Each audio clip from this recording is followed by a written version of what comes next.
guys, Kimberly here from Our Eden Cultivated, and I'm going to show you what I do to winter sow. So I don't know if you ever heard of winter sowing before, but basically you're trying to sprout your vegetables in a plastic milk jug, or you can even use like the clear rectangular containers that you buy some salad in.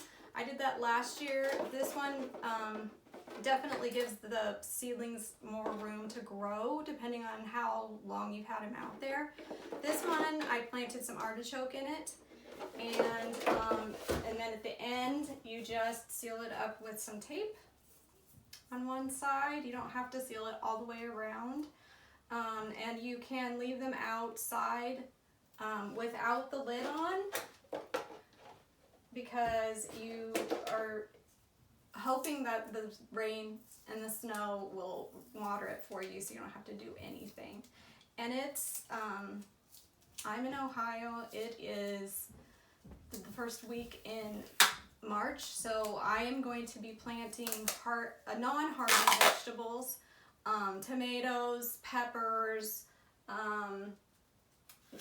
I should have already done the artichokes, but I never got that done. And then I already planted some chamomile, just like one seed, in my hydroponics. But I'm going to plant some more chamomile, and I'm also going to plant some zinnias today for you. I'm just going to show you what I do. It's really simple. I kind of have it down to a science. So I have this little tray set up over here in the corner it's just a cookie sheet where I can like water everything, and then if the water comes out of the bottom, then it doesn't get all over my floor while I'm transporting it out into the garden.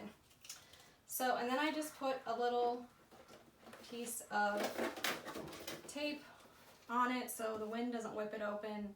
And I also write, one of the posts that I read, she said she uses like the paint markers, and she puts what it is on the top, and she also puts it on the bottom. Well, I'd already forgotten, and there was soil on the bottom, so I just wrote it down here on the bottom too. But that one's ready to go. So I'll show you from start to finish now what I do.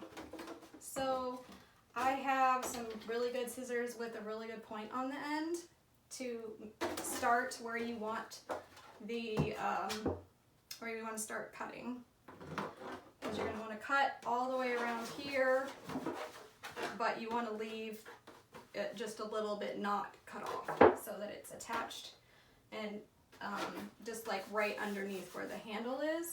You don't need the lids, you can just throw those away. Like I said, you want to write what it is on the top and on the bottom. Just, it probably is going to come off, because even the ones that I've done already this year, I've used this Painter's brand of marker, and I've checked them, and it's already come off a little bit out there. It would be really bad if you had a whole bunch of plants growing and you didn't know what any of the seedlings looked like, and you just had a bunch of seedlings at the end of the start of the spring. You would be really sad if that happened.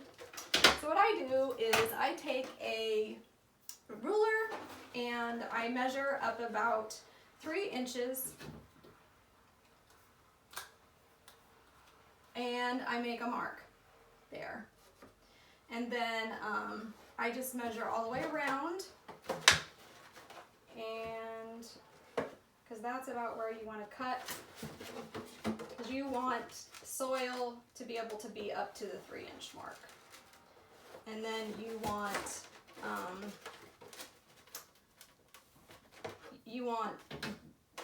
the rest of the container to be able to, if for some reason you left them out there for longer than you intended, and they started growing and growing and growing, you want them to have room to grow. So after you cut that, or after you measure that, then I just kind of make a little perforation. I mean, you could use whatever. It doesn't have to be a scissor. It could be, an awl, or it could be a sharp tool of some sort, like a screwdriver or something. And then I usually use my other scissors because I like those because they're paper scissors, but they have a really sharp point on you. Then I cut all the way around and till I get to the other hole that I made on the other side, and then it's still attached one part. Then I fill it up with soil. Sorry that I got my back to you, but I've got the soil in here in my house because it was cold outside and the soil was freezing. So we just moved the soil in here. And this is just garden soil. I mean, it's not garden soil. It's potting mix. It is Kellogg Organics. You can also use actual seed starting mix if you feel like you want to, but one of the ladies that I follow, she said that if you're going to be making a lot of these and you want to do it inexpensively, you can just do it with potting soil. So I'm trying that this year. Last year I think I did seed starting mix, and then you want to have some water nearby and just wet your soil first before you even put the seeds in there. And I just kind of mix it up with my hands. You can make the soil as wet as you want to, but then you're gonna have to squeeze it out. So I don't make mine too wet. I make it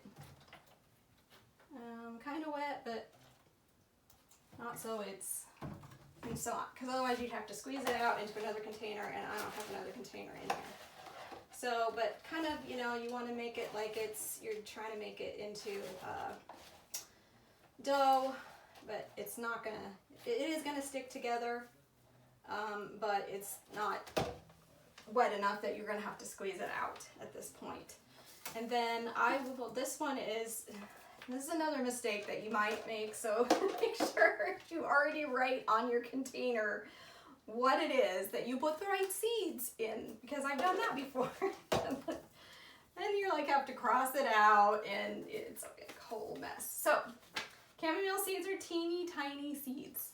So I'm just going to spread them across the top because there's no way you're going to be able to get those into any holes. And then you can put a little bit of, just a tiny bit of dry soil on top to cover it. I don't think you have to with chamomile. And then I just take a bit of mine. And see, now this is the point where your hands are all messy and you're trying to get the tape to come off the container. But if I was smart, I would have brought a rag over here. But luckily, duct tape is very sticky. And so I cut a big piece off and I tape it on. You're pretty much done with that process. I mean, it's really very simple to do, but I thought, you know, I'm gonna let my viewers see what actually is the process is, and there's probably other videos on YouTube that talk about this. But anyway, I thought I would do a video on it so you can see what the process is. It's not that hard, and like I said, if you do decide to make your soil really, really, really wet, I do all mine on a cookie sheet that's just been sitting here all winter, and then I just take it out there, so if there is any draining out, oh, I forgot to do the holes. Okay, yes, you do need holes. So you need some holes in the bottom. You should do that first, but I'm just going to do it now because I didn't, and you probably want to do that first, then you want to write what it is on there, just because it gets a little bit hard to write on there once you get all these holes in the bottom. And you can too, like if you're really worried, you can, you know, like shove it in there, move it around so the holes are a little bigger, which I probably should have did. Anyway, and you can put some around the top too, just for airflow. It's probably done better when you haven't cut it yet. So that's why I do it first. Anyway, so this is what it looks like then, and I'll take you outside in a little bit and show you all of my containers that I've done so far. Thanks for watching Our Eden Cultivated. Okay, we're outside now, and here is the winter sowing containers that I've already done this year, and my cat, and a project that I tried to do that didn't work out this year, so I just set it out here. So you can see how much rain we've had, which is good, so that these can get planted. But like I said, look at, see, this one says Brussels sprouts on it. It's not very dark. I must have just used a Sharpie for that one. But you just have to be really careful, because if all of it comes off, then you're in trouble. So you might want to face it like towards the house more, so then face it away from the house. And like I said, some people say you should put tape all the way around it. We've had a lot of warm spells this year, so I'm gonna go with not doing that. I'm gonna say you should probably just leave it open as much as you can, just in case, because like 2 days ago we had like a whole bunch of warm weather, and I was like, oh no, like what's gonna happen to my winter sowing project? So I think it's just better if you leave a gap, and lots of rain and moisture is going to be in there, and there's lots of ways for it to circulate and to get out if it gets hot, and then you don't have to come out here and take the lid off if it's like 70 degrees for 4 days and then it gets cold again, and then you know how you'd have to put the lid back on again. So I think it's going to be fine. We'll see what happens.